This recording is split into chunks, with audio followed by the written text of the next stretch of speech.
The U.S. Justice Department recently recommended reclassifying marijuana as a less dangerous drug. In our legal lens, Fox 2's Jeff Bernthal asked Brown and Crouppen attorney Andrea McNary about the significance of this policy shift. Andrea, we're talking about the possibility of marijuana being reclassified from Schedule 1 drug to a Schedule 3 drug. I guess what does that mean? What's the significance of that?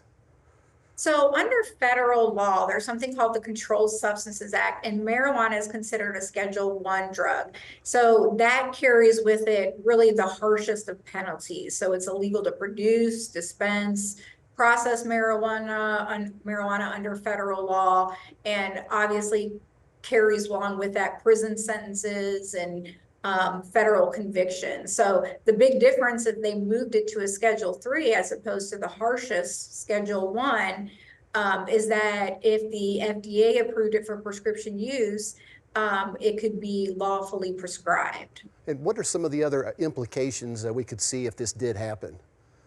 So, in a lot of states, Missouri included, it would have a muted impact on states that have legalized medical and recreational marijuana. So since 2014, the Department of Justice has been prohibited from using taxpayer funds to actually prosecute federal marijuana charges. But in states where it has not been legalized yet by the state, this could have a big impact and allow for prescription marijuana, and along with that, growing it, distributing it, things like that. And some tax breaks as well, correct?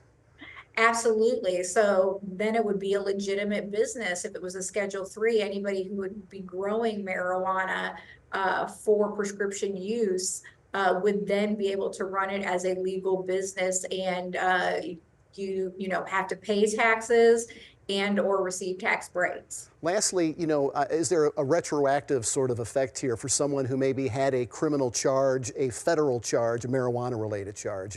Would it affect their criminal past? So unfortunately, no. Rescheduling it from Schedule 1 to Schedule 3 would not go back and give reprieve to anybody who had been convicted under federal law for the possession, distribution, or use of marijuana. However, the federal government could choose to do further legislation that would either lessen those sentences or commute those sentences if it was rescheduled to a Schedule 3. I know it's a topic with a lot of interest, so Andrea McNary with Brown and Crouppen, as always, we appreciate your time. Thank you. You're so welcome. Jeff Bernthal, Fox 2 News.